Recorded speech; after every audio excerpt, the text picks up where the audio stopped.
करते हैं यूनिट 14 जिसका नाम है banking ombudsman scheme and consumer protection act. इसमें हम क्या क्या पढ़ेंगे साथियों, बैंकिंग ओम्बड्समैन के बारे में पढ़ेंगे, किस तरह की कंप्लेंट जो है बैंकिंग ओम्बड्समैन एंटरटेन करता है, किस तरह की कंप्लेंट वो एंटरटेन नहीं करता है, और कंपनसेशन क्या दे सकता है, अपील कहाँ हो सकती है बैंकिंग ओम्बड्समैन के डिसीजन के खिलाफ, या फिर कंज्यूमर प्रोटेक्शन एक्ट क्या है और कैसी कंप्लेंट जो है कंज्यूमर प्रोटेक्शन एक्ट में जाती हैं और ज्यूरिडिक्शन उसका अलग अलग क्या है। तो साथियों इतना ही है इसमें, और इसको शुरू करते हैं। हमारा पहला टॉपिक है बैंकिंग ओम्बड्समैन स्कीम। साथियों बैंकिंग ओम्बड्समैन स्कीम जो है बैंकिंग रेगुलेशन एक्ट 1949 के 35A सेक्शन जो है उसके अंडर लाई गई थी और समय समय पर इसमें चेंज किए गए। सबसे पहले जो है 1995 में लेके आए, उसके बाद 2006 2009 में इसमें फिर चेंजेस अमेंडमेंट्स हुए।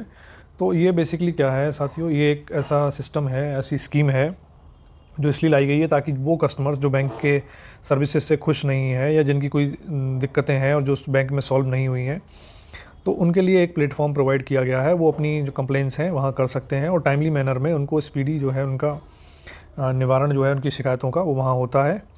और इसके परव्यू में सारे commercial bank, regional rural bank, scheduled primary cooperative bank, ये सभी जो हैं ये ओम्बड्समैन के परव्यू में आते हैं।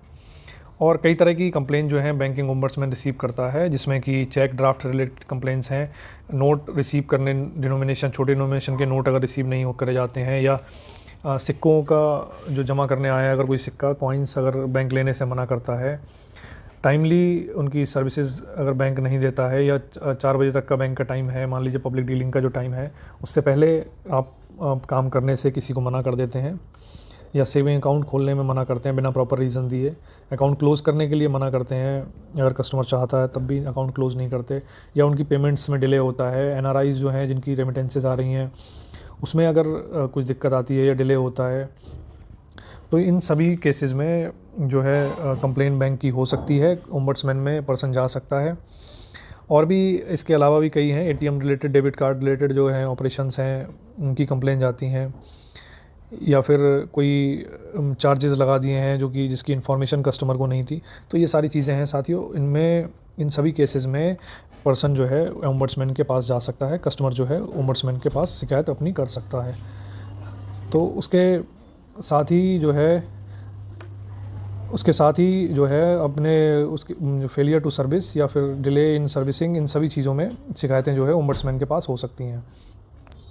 तो स्कीम जो है जो लोन्स और एडवांसेस के केस में जो कंप्लेंट्स हैं वो भी कवर करती हैं। इनमें क्या है, non adherence to reserve bank directives in on interest rate के केस में अगर नॉन एडहेरेंस करते हैं उनकी रिजर्व बैंक के आरबीआई के डायरेक्टिव्स की तब भी कंप्लेन हो सकती है, या सैंक्शन में डिले हो या डिसबर्समेंट में डिले हो, या फिर टाइम शेड्यूल जो है डिस्पोजल ऑफ लोन का उसको नहीं माने बैंक, तो इन सब केसेस में भी पर्सन ओम्बड्समैन के पास जा सकता है।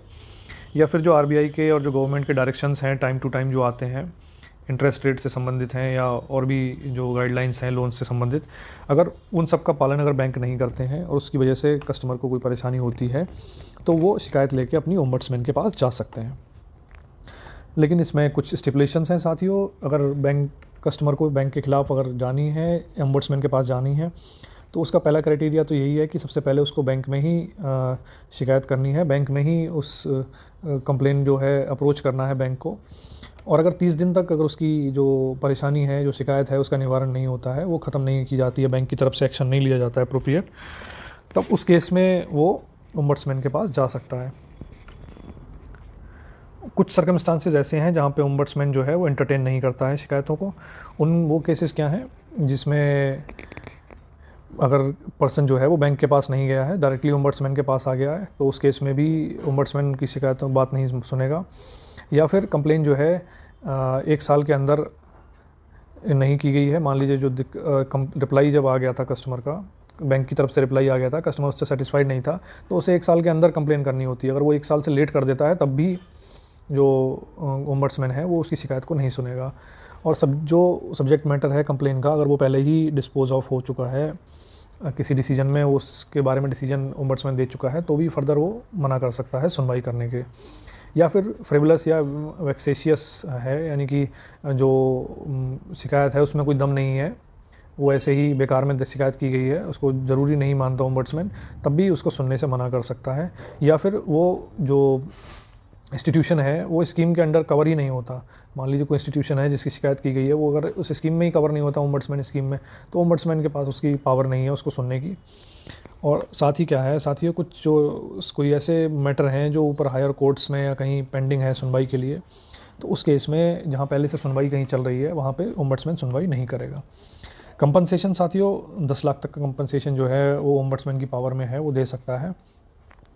या फिर जो नुकसान कस्टमर को हुआ है, दोनों में से जो मिनिमम होगा वो ओम्बड्समैन जो है वो दे सकता है।